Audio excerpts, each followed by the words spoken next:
Hey ladies, welcome back. So today I want to talk about one of the biggest problems that I see in my coaching practice. It's by and large the biggest. You're not going to believe this, but that is sex addiction. So a lot of women think that dark feminine energy is about being a seductress, sexy, hot. So, of course, your looks are extremely important. And there's a huge amount of energy placed in sex appeal and all of that stuff. It's good, but it's not good when you're using this weapon to self-destroy. And that is dark feminine energy and dating gone wrong. Okay, when you are using your sex appeal against your own self. And how is this happening? Well, you made yourself hot and attractive and good looking, and everybody wanted to fuck you. And in fact, let me clarify this really quickly. Anybody that thinks that the fact that somebody wants to fuck them or have sex with them is a compliment, it's not. It's not. Please. Like, how many times have I seen women come to my practice being, oh, but he wants to have sex with me, you know? He can't stop having sex with me. Man, if only you knew that men will do just about anything that moves. Yeah. Occasionally, they might reject someone that is 5,000 pounds. Occasionally, they might reject someone that, I don't know. But I want you to understand that men lusting after you is not a compliment. So you using your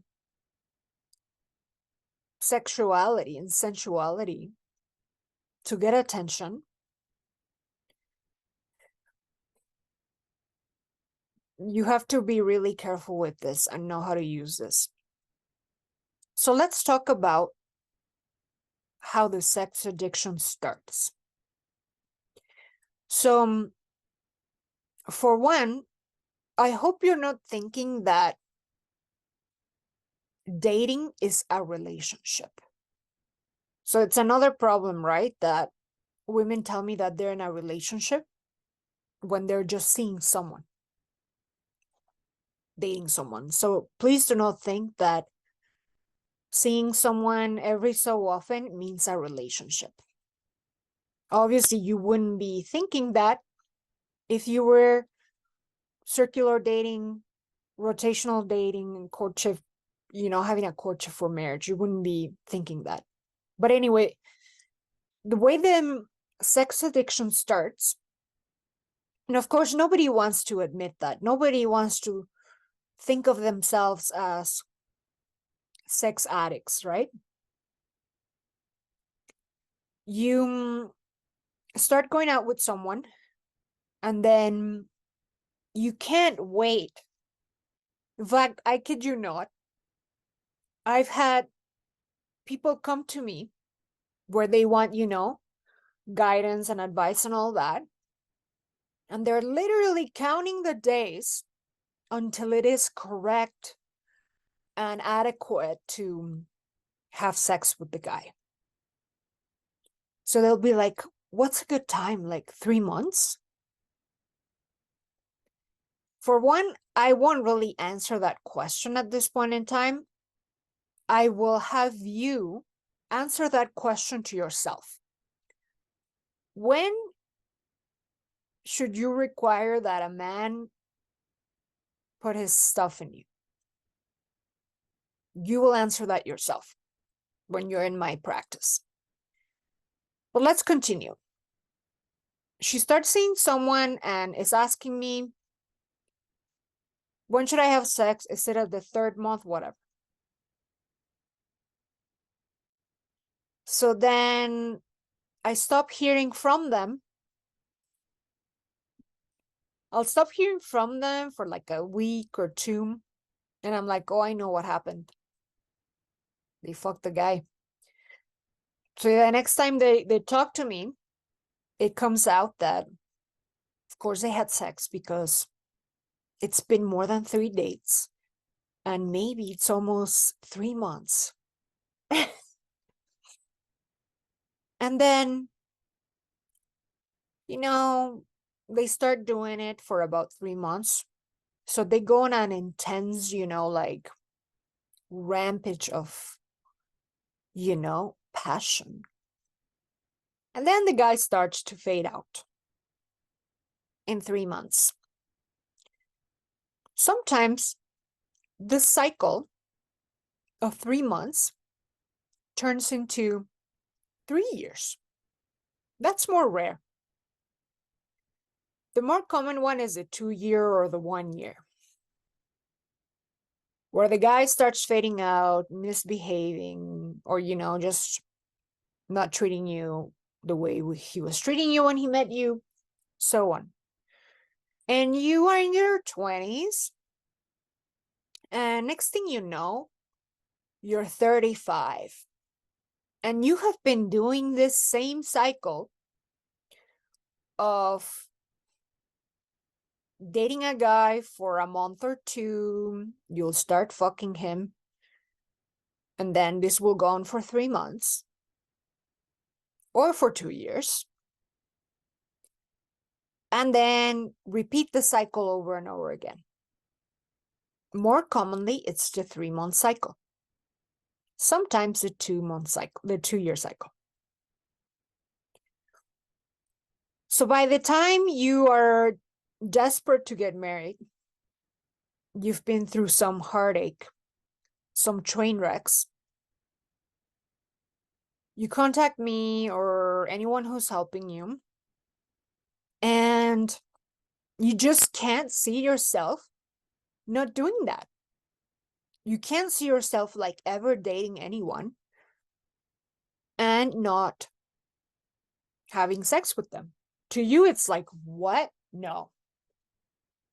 So a big sign of sex addiction is, I need to know if he's a good fuck. I need to know if there's chemistry between us. I need to know the size of his dick. Imagine if a guy said, I need to know the size of her stuff. I need to see if she has big enough tits. Like, imagine if it was the other way around, okay? And it is the single most common problem brought to me in the dating coach practice. The women need to know if the guy is good in bed. I'm like, look, when you're in the long game, when you're looking for a lifelong mate, let me tell you that that situation changes moment to moment, year to year, decade to decade. And it all depends on polarity. Because whoever person you were dating and he was the best sex in your life, that will change very much 5 years down the road when the guy cannot pay your mortgage and he's asking you for money. You think you're gonna feel like fucking this guy? I know I won't. Talk about, a polarity killer. Or if you nag at the guy left and right, controlling him, do you think he's gonna want to do you 5 years down the road? The answer is no. So whoever you had pretty hot sex with, at first, might turn into the worst sex of your life 5 years down the road. And the other way around. A guy you thought that was not all that, but a couple of years, 3 years down the road, when you see what a great father he is, when he's buying you presents for Christmas, making funds for the kids' universities, the guy who handles everything, the guy who has your back, what's this? Right? That kind of guy that really that he's got your back and he's there year after year loyal. You don't think you're gonna feel attracted to that masculinity? You'd be wrong. So, and I'm telling you this as a coach and as someone who has been married almost 13 years.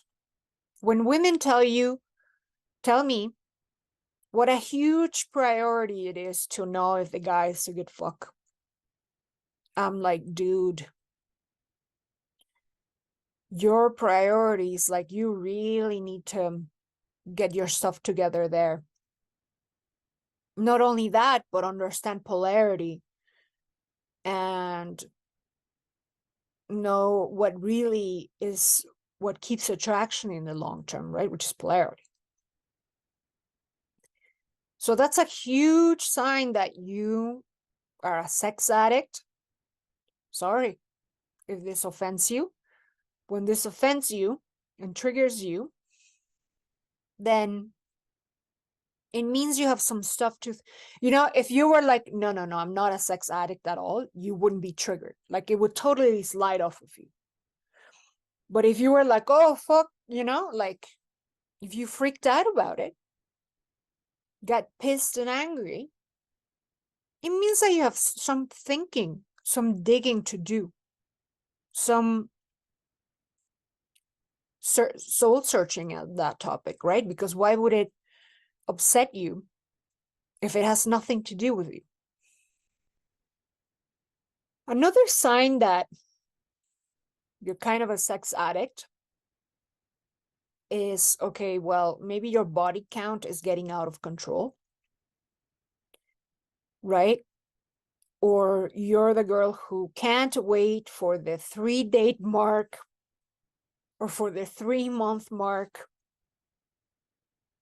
to have sex with a guy. And this would be cute if you were 19 or 20, you're dying to explore life.